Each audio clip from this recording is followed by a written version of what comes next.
Auto-analyse ou auto-jugement? J'avais envie de vous poser cette réflexion que j'ai eue il y a quelques temps, mais que j'avais pas encore eu l'élan de vous filmer. Et aujourd'hui, c'est time. Donc voilà, si c'est une vidéo qui peut vous parler, vous permettre de faire cheminer des choses en vous, c'est trop cool. Et si c'est pas le cas, prenez ce qui résonne comme d'hab. En fait, je me suis aperçue que on parlait beaucoup de santé mentale récemment, enfin dernièrement, c'est quelques années, qu'on est également beaucoup dans les questionnements internes, dans le développement personnel, la spiritualité, tout ça, alors qu'il y a quelques générations de ça, précédemment. C'est quoi qui vient de s'envoler là? Ça avait l'air énorme. Les dernières générations, les générations précédentes n'étaient pas du tout dans cette idée de réflexion, d'introspection, etc. J'imagine que c'est avec le fait aussi que d'un point de vue matériel, ils devaient vraiment trimer très dur à l'époque pour gagner leur vie, et donc ça ne laissait pas place au travail intérieur. J'imagine qu'il y a tout un contexte, tu vois. Aujourd'hui, on est, même si non, mais quelque part on est un peu plus confortable, on a un peu plus de temps pour nous-mêmes, avec le fait que technologiquement parlant, on a plus de temps pour soi parce qu'on a des appareils qui nous permettent de laver notre linge, de faire la vaisselle, de ceci, de cela, bref, qui nous facilitent la vie. Et donc, par conséquent, on a plus de temps pour se poser des questions. Mais à l'époque, j'imagine qu'on se posait beaucoup moins de questions qu'aujourd'hui, qu'on était beaucoup moins dans les étiquettes psychologiques, dans les étiquettes spirituelles, dans les étiquettes du développement personnel. Donc qu'est-ce que j'entends par là? C'est starseed, hypersensibilité, tous les troubles aujourd'hui où on met des nouveaux termes dessus. Je pense qu'avant, voilà, on se posait pas tant de questions. Et je pense que du coup, il n'y avait pas autant de surcharge mentale, de problèmes de santé mentale, etc. etc. En fait, moi, c'est un terme perso que je n'aime pas du tout. Je n'aime pas ce terme parce qu'on l'entend tout le temps depuis quelques années. Et pour moi, la santé mentale, c'est juste le reflet de la relation avec toi-même. Pour moi, la santé mentale, c'est ce que tu t'imposes, c'est tes responsabilités, ce que tu acceptes alors que tu préférais ne pas accepter et refuser de faire, par exemple. Donc pour moi, la santé mentale, c'est vraiment quelque chose, c'est la relation avec soi-même, la santé mentale. Voilà, c'est que mon avis. Vous vous doutez bien, vu que c'est ma vidéo, c'est mon avis. Et en fait, moi, des fois, quand je regarde Amaury, il se pose pas de questions. Il se remet pas en question, il suit son instinct, il suit son intuition, et c'est tout en fait. Il va pas tergiverser 3 heures, contrairement à moi qui a une tendance à me remettre beaucoup en question, à beaucoup questionner les choses, mais à outrance. Voilà, on est aux antipodes les deux.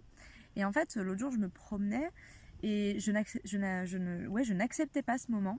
Et je le savourais pas ce moment, parce qu'en fait je me promenais toute seule, et moi j'adore les gens, mais j'adore être seule aussi, et dans ma vie la plupart du temps je suis seule depuis ces dernières années, et j'adore ça.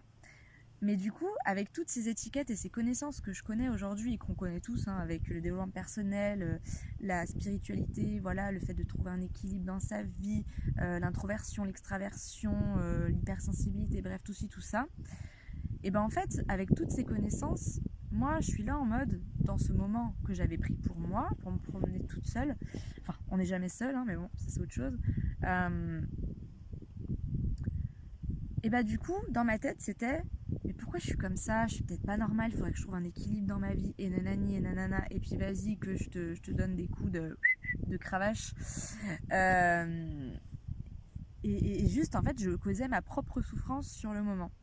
Et du coup, je me faisais la réflexion, parce qu'Amaury, clairement, il vit sa best life. Il se pose zéro question, il suit son instinct, il vit sa best life. Et là, pour le coup, je dis son instinct, parce que oui, il suit son intuition, mais c'est surtout son instinct, dans le sens où, vraiment, il se pose zéro question. C'est vraiment très naturel, enfin, je sais pas comment dire. Ou alors, c'est une intuition qui est vraiment ancrée, je sais pas trop comment dire. Parce que pour moi, l'intuition et l'instinct, ça n'a rien à voir. Pour moi, l'intuition, c'est issu de notre sagesse, de notre sagesse, alors que l'instinct, c'est l'instinct animal, donc c'est plus nos pulsions primaires. Voilà, pour moi, c'est comme je perçois ces deux noms, ces deux mots. Et Et du coup, voilà, je voulais vous partager ça parce que, en fait, je trouve que c'est hyper intéressant de se rendre compte qu'aujourd'hui, on se pose des questions à outrance, on s'introspecte peut-être à outrance, on se remet à outrance, en question, voilà, en question à outrance plutôt. Et je pense que très clairement, c'est nous qui causons nos propres problèmes de santé mentale d'ailleurs, comme je le disais précédemment. Et aussi, je trouve que c'est très facile quand on est dans une auto-analyse de soi, si on a envie de prendre conscience de certaines choses de nous. Moi, j'adore l'auto-analyse, j'adore poser des questions, me poser des questions, etc., comme vous l'avez compris. Mais quand c'est trop, en fait, t'es plus dans l'auto-analyse, tu peux très facilement dévier dans l'auto-jugement. Je vous donne un exemple. Enfin, un exemple tiré de je ne sais où. Par exemple, admettons, hier, je vais voir des potes. Et en fait, je m'aperçois que l'un de ses potes me tient certains propos qui m'exaspèrent. Du coup, le lendemain, je prends du recul et tout sur ce qui s'est passé la veille. Et je me dis, ah ok, j'ai réagi comme ça. Et en fait, ce genre de propos, je me rends compte que ça irrite quelque chose en moi. Ok, ça c'est de l'auto-analyse, il n'y a pas de souci, il n'y a pas de sushi. Mais par contre, c'est très facile de switcher de, ah ok, je réagis comme ça, qu'est-ce que je peux en faire maintenant? Ah putain, pourquoi j'ai encore réagi comme ça, je comprends pas, mais c'est pas normal, et pourquoi ça prend tellement de temps mon évolution, et pourquoi je fais ça, et nanani, et pourquoi j'ai pas réagi comme ça, et voilà. Donc en fait, la différence des deux, c'est que le premier, on embrasse ce qui est, l'auto-analyse de soi, on embrasse ce qui est, on accepte qui on a été hier, du coup, et l'auto-jugement, c'est on rejette ce que l'on voit de nous et on lutte, en fait, à l'intérieur de soi parce qu'on n'aime pas ce qu'on voit. Donc du coup, avec tous ces jugements, en fait, on se crée soi-même une souffrance parce qu'on est en lutte perpétuelle avec nous-mêmes. Donc, je pense que voilà, se décortiquer, s'auto-analyser, c'est bien. Enfin, c'est bien. Qu'est-ce qui est bien, qu'est-ce qui est mal? Je pense que c'est un équilibre à trouver, tu vois. C'est important de savoir se remettre en question dans certains moments de notre vie.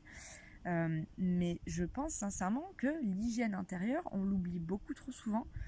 Mais quand tu pars dans une auto-analyse de toi, imagine, tu rentres dans ton temple là. Quand tu pars en auto-analyse de toi, tu rentres en introspection de toi-même, tu regardes les pièces de ta maison. Et ben, je sais pas, quel invité vous préférez entre ces deux? Est-ce que vous préférez l'invité qui arrive, il est dégueulasse, il dégueulasse votre baraque, et en plus, il a des pensées d'insultes, il vous agresse, bref. Est-ce que vous préférez ce genre d'invité? Ou un invité qui débarque chez vous à l'improviste, il a des fleurs, un gros bouquet de fleurs, du chocolat, et il sent une odeur de fleurs. Voilà, tout simplement.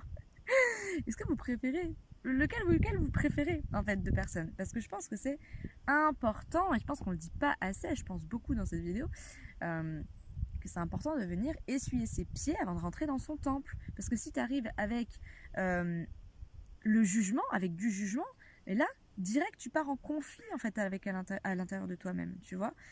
Donc l'auto-analyse c'est bien. Mais il faut faire attention à pas que ça parte dans l'auto-jugement parce que là, à ce moment-là, on se rend compte finalement très rapidement qu'on se crée nos propres souffrances. Parce que du coup, on biaise notre réalité de par notre jugement. On n'est plus dans le moment présent. On n'est plus dans le moment. On ne l'aime plus le moment. Vous voyez? Et on ne s'aime plus soi. On ne s'aime pas soi-même. Donc voilà, j'avais juste envie de poser ça là. Peut-être que ça peut vous faire cheminer comme moi, ça m'a fait cheminer. Je trouvais ça sympa de partager. Donc voilà, parce que je trouve ça intéressant en fait de voir qu'auparavant, les générations d'avant se posaient zéro question en fait, parce que le mode de vie fait déjà on n'a pas du tout le même mode de vie, tu vois, la vie était beaucoup plus dure à l'époque, donc ça laissait pas la place au travail intérieur, aux émotions, ça laissait pas place à tout ça, fallait faire, fallait y aller et c'est tout, tu vois. Donc oui, on parle souvent de patriarcat nanani nanana, mais je pense, là je suis en train de divaguer de ouf, mais je pense aussi que faut comprendre que on avait un mode de vie qui était totalement différent. Regardez, aujourd'hui, il y a des gens qui gagnent de la thune en appuyant sur un bouton, en postant une photo. À l'époque, de très rares personnes pouvaient faire ça, et si on parle pas de portable, on parle de journal, tu vois ce que je veux dire? Donc c'est même pas posté, c'était autre chose. Et du coup, à l'époque, même nous, les femmes, parce qu'encore une fois, on parle beaucoup de yang, la société patriarcale, etc. Moi, c'est un truc, ça me saoule d'entendre ça, je vous le dis. Parce que pareil, on l'entend à outrance, arrêtez, arrêtez, venez, on vit dans le présent et on fait... Voilà, bref, ça c'est mon avis. Je divague. Mais voilà, en fait, même les femmes à l'époque, elles étaient dans le yang. Et c'était une obligation si tu voulais vivre, si tu voulais manger, il fallait t'occuper de tes gosses, il fallait faire plein de trucs. Il y en a, ils partaient au front, enfin, tu vois ce que je veux dire, c'était un délire à l'époque. Aujourd'hui, même si on n'a pas du tout résolu nos problèmes, on a continué de les entretenir et on les a répétés, avec la technologie qui a avancé, on a plus de temps pour nous, en fait, pour s'occuper de soi-même. Donc, n'oublions pas que, oui, quand on nettoie notre maison, c'est de manière concrète, on enlève ses chaussures, on passe l'aspirateur, on fait attention à ne pas ressalir et tout. Mais quand on part en introspection à l'intérieur de soi-même, sur un autre plan, il faut aussi s'essuyer les pieds.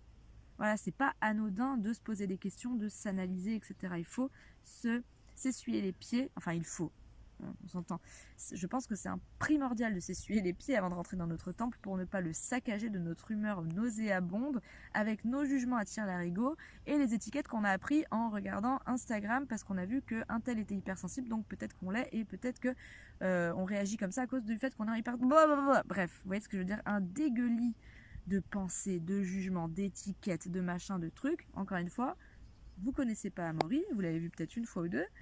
Vous regardez Amaury, ce mec il se pose zéro question, il vit sa best life. Je vous jure. Donc moi je m'inspire de lui énormément dans mon couple. Il me permet de me ramener au moment présent. Oui, l'auto-analyse c'est bien, mais il faut faire attention de ne pas se sur-auto-analyser. Parce que même l'auto-analyse c'est cool, mais quand tu t'auto-analyses, quand tu es en train de vivre le truc que tu analyses dans le moment présent, tu le vis plus. Tu es là, en train d'analyser. Tu vois ce que je veux dire ? Donc bref, je suis partie dans un délire de travail introspectif, de yang, de patriarcat, d'essuyer ses pieds. Je sais pas du tout si ça aura pu vous parler. J'avais un ton de voix en plus, genre exaspéré, alors que pas du tout. Je sais pas, j'étais animée, je sais pas ce qui s'est passé. Donc bref, voilà, j'espère que de là où vous êtes, que vous vous sentez bien, que vous êtes en paix avec vous-même. Et si c'est pas le cas, eh ben, je vous souhaite de vivre ce que vous vivez pleinement, sans jugement, de juste l'accueillir, l'accepter. Petite parenthèse avant de clôturer cette vidéo. Je vous avais parlé du fait que moi l'autre jour, il y a peut-être un mois, j'ai vécu une phase où vraiment j'étais le néant complet. Je sentais qu'il fallait que je me remue, que je fasse quelque chose, mais je savais pas quoi. Et en fait, j'avais tout simplement oublié qu'il fallait que j'accepte tout simplement ce que je traversais. Et j'étais en lutte pendant 2 semaines. Je me suis dit, ok, je vais faire ci, ça. J'ai mis plein de trucs en place, il n'y a rien qu'à porter ses fruits, blablabli, blablablu. Et à partir du moment où j'ai juste accepté, je me suis rappelé qu'il fallait accepter ce que la vie te faisait traverser, tu vois. J'ai accepté. Le lendemain, mon énergie était revenue et mes idées étaient claires, ce qui n'était pas du tout le cas dans ce néant que j'ai vécu, tu vois. Et j'ai eu plein de témoignages de personnes qui m'ont dit avoir accepté le fait qu'elles étaient malades, par exemple, avoir accepté le fait qu'elles avaient besoin de se reposer, avoir accepté une certaine situation, et qu'après, c'est limite instantané tellement que tes idées sont beaucoup plus claires, que tu te sens mieux, que ton énergie revient. Quand tu n'acceptes pas, tu es dans la lutte à l'intérieur de toi. Et quand tu es dans la lutte, les énergies qui te traversent, elles galèrent à passer en toi. Et du coup, ça prend plus de temps et en plus, tu le subis. Bref, accepter, c'est mieux. C'est plus rapide.